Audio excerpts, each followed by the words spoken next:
तो फिर परमात्मा भी दुखी हो जाता है। अब उसे कोई ऐसा माध्यम चाहिए जो इन परंपराओं को फिर से प्रारंभ कर सके, कोई ऐसा रास्ता चाहिए, क्योंकि बिना इनके इस दुनिया का कल्याण संभव नहीं है। हम लोगों ने कल प्रज्ञा पुराण में सुना, क्या सुना कि महर्षि पिप्लाद से अष्टावक्र जी ने यह प्रश्न किया कि भगवान, मनुष्य सर्व समर्थ होते हुए भी दुखी क्यों है? तो उसका एक बहुत बड़ा कारण है कि वो ऋषि परंपरा से वंचित हो गया। और ऋषि परंपरा में ही यज्ञ है, ऋषि परंपरा में ही संस्कार है, ऋषि परंपरा में ही वेद है, ऋषि परंपरा में ही पुराण है।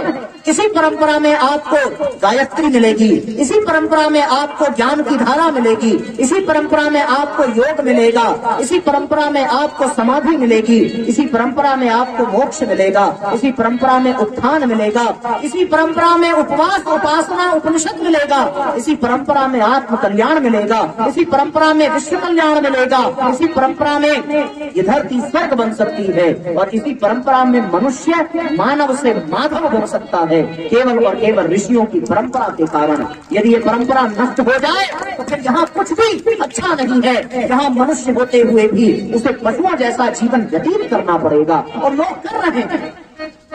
तो ऋषियों के भीतर की एक पीड़ा, एक टीस कि हम अपनी परंपरा को कैसे शुरू करें, क्या करें, कौन बनेगा माध्यम, किसको बनाया जाए माध्यम, कौन उस योग्य है। देखा तो कोई नहीं मिला, क्योंकि सब नर पामर जैसा जीवन बिताने के लिए मस्त है। वो उससे ऊपर उठना ही नहीं चाहते, उस परंपरा को समझना नहीं चाहते। फिर ऋषियों ने आपस में एक संसद की बैठक बुलाई, हिमालय में चर्चा हुई, और चर्चा के दौरान ये देखा गया कि हम में से हमारे बीच में कोई ऐसी आत्मा है जो शरीर धारण करके इस दुनिया में जाए और ऋषियों की परंपरा को शुरू करे। विचार किया गया ये किसे माध्यम बनाया जाए। तो उनके बीच में कोई एक आत्मा उनको नजर आई, एक जीवात्मा नजर आई, जिसमें यह संभावना थी कि वह धरती पर जाए और जाकर के ऋषियों की परंपरा को शुरू करे। एक देखा गया, उसके इतिहास को देखा गया, और इतिहास देखा गया तो ये पाया गया कि वो जीवात्मा कभी 13वीं शताब्दी में काशी में कबीरदास बन करके आई थी, और लोगों के बीच के मन के पाखंड को मिटाने के लिए उन्होंने ज्ञान की धारा बहाई थी। वो सत्ता, उसके इतिहास को देखा गया कि 13वीं शताब्दी के पश्चात वो 16वीं शताब्दी में महाराष्ट्र के क्षेत्र में समर्थ गुरु रामदास बनकर के आई थी वो सत्ता, और वीर शिवाजी के रूप में उन्होंने एक ऐसा शानदार महामानव तैयार किया था जिसने मुगलों को मार मार करके भगाया। ऐसी सत्ता आई। थोड़ा और आगे बढ़े तो ये पाया कि 18वीं शताब्दी में वही सत्ता फिर से रामकृष्ण परमहंस बन करके आई, और उस समय उन्होंने आकर के स्वामी विवेकानंद जैसे वीर युवा को जागृत किया और धर्म की ध्वजा को पूरे विश्व में फहराया। जब भारतीय संस्कृति नष्टप्राय होने की स्थिति में थी, तब विवेकानंद जी ने पूरी दुनिया में भारतीय संस्कृति का संचार किया, वो उसी सत्ता के कारण। तो फिर उनसे ही निवेदन किया कि आप ही योग्य हैं, आपको फिर से जाना चाहिए और ऋषियों के अधूरे कार्य को फिर से जाकर के पूरा करना चाहिए। और कोई रास्ता नहीं दिखता, इसलिए हे भगवान, हे महात्मन, इस धरती पर जाइए और जाकर के फिर से यज्ञ और गायत्री को माध्यम बनाइए और इन ऋषियों की परंपरा को प्रारंभ करिए। वो परंपरा प्रारंभ करने के लिए उस आत्मा को इस दुनिया में आना पड़ा। तो इसलिए साथियों, जीवन में ये समझना चाहिए था और समझना पड़ेगा, और आज आपको समझाने के लिए प्रज्ञा पुराण के माध्यम से ये बात कही जा रही है कि वो सत्ता जो बार बार इस दुनिया में अवतार लेकर के आती रही, उसे एक बार फिर से आना पड़ा, और उद्देश्य केवल यही था कि ऋषियों की सोई हुई मिटी हुई परंपरा को फिर से जागृत किया जाए, और जागृत करके इस दुनिया को फिर से इस पर स्वर्गीय वातावरण का सरंजाम उठाया जाए, मनुष्य में देवत्व का उदय कराया जाए। और फिर एक मधुर घटना घटी, और वो घटना घटी आगरा जिले के छोटे से गांव में, आंवलखेड़ा में, सन 1911 20 सितंबर पितृपक्ष का समय था। पंडित रूप किशोर शर्मा जी के यहाँ जो भागवत वेत्ता थे, परम भागवत थे, जिनके द्वारा कथा के प्रसंगों को सुनाने पर बड़े बड़े डाकू भी अपनी डकैती छोड़ देते थे, ऐसे महापुरुष के घर में और उनकी धर्मपत्नी के गर्भ में एक जीवात्मा ने प्रवेश किया। और जब उस जीवात्मा ने प्रवेश किया तो फिर कैसे सुंदर सुंदर घटनाएं उस हवेली में घटने लगी।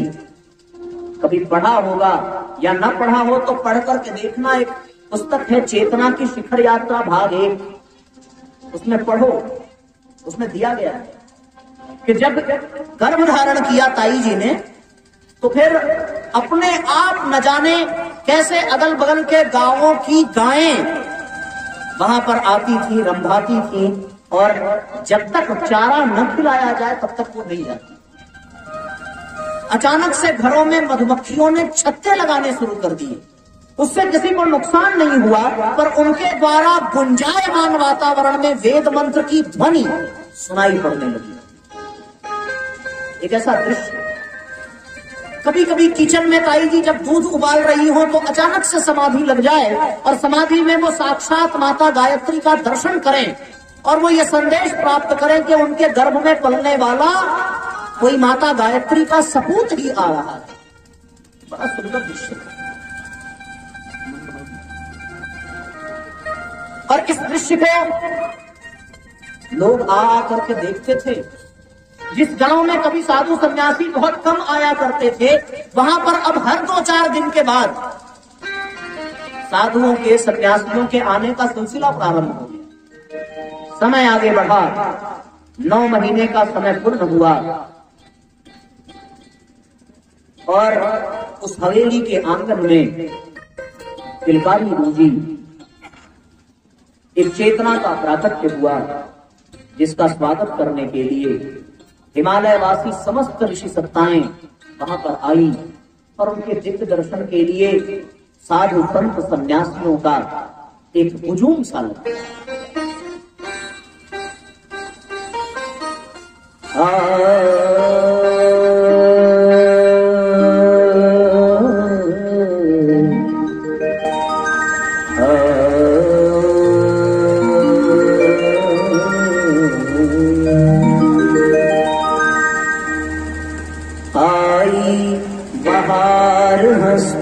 हंसते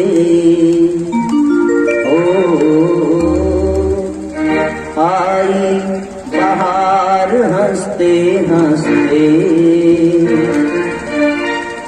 आया प्रज्ञावतार हंसते हंसते ओ आई बहार हंसते हंसते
बोलिए परम पूज्य गुरुदेव की बोलिए श्रीमद् पावन प्रज्ञा पुराण की बोलिए गायत्री माता की।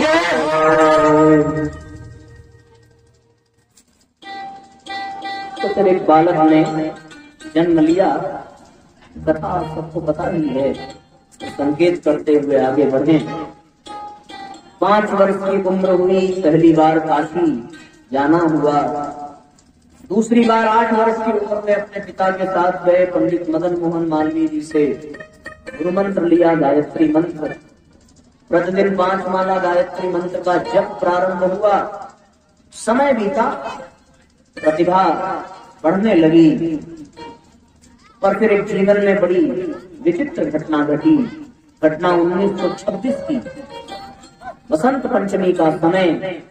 बसंत पंचमी के पावन पर्व पर सन 1926 में वो बालक श्री राम अपने कोठरी में बैठ करके गायत्री के महामंत्र का जाप कर रहा था।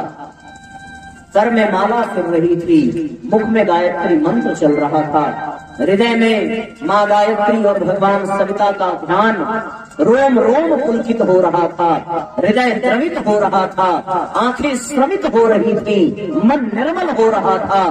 सामने रखा हुआ घृत का अखंड दीपक, उससे अचानक एक प्रकाश की किरण फूटी और पूरा कमरा प्रकाश से परिपूर्ण हुआ। सामने साक्षात कोई हिमालयवासी ऋषि सत्ता का प्राकट्य हुआ और उनको देखते ही बालक श्री राम स्वतः नतमस्तक होकर के प्रणाम करने को इच्छा होने लगी। झुक करके प्रणाम किया। चारों तरफ वेद मंत्रों के गान होने लगे, चारों तरफ दिव्य सामगान की स्वर लहरियां दौड़ने लगी, मुरली की धुन सुनाई पड़ने लगी, गायें रंभाने लगी, देवता गुणगान करने लगे, चरण वंदना करने लगे।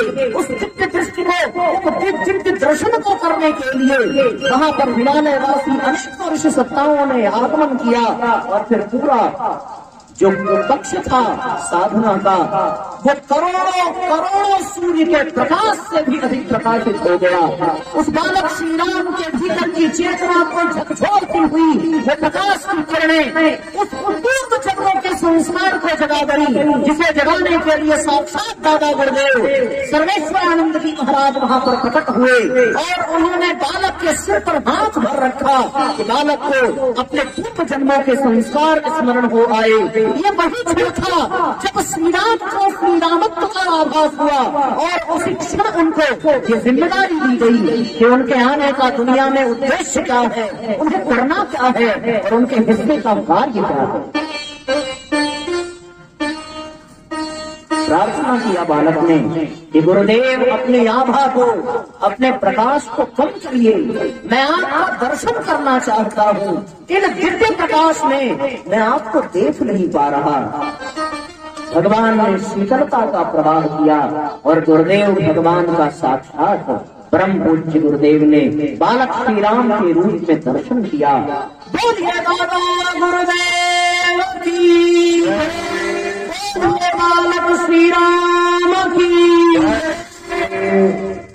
हुआ क्या? बालक श्री राम कर रहे थे उपासना जब दादा गुरुदेव प्रकट भये उनके सामने। बालक श्री राम जब कर रहे थे उपासना जब दादा गुरुदेव प्रकट भये उनके सामने। परिचय कराया पूर्व जन्मों के संबंध, स्वयं गुरुदेव लगे उन्हें पहचानने। पाकर अमूल्य निधि भाव विवल होने लगे, गुरु शिष्य आज एक दूसरे के सामने। बनकर कठपुतली डोर सौंप दी तब जीवन की, गुरु के इशारों पर शिष्य लगा नाचने। गुरु के इशारों पर शिष्य लगा नाचने।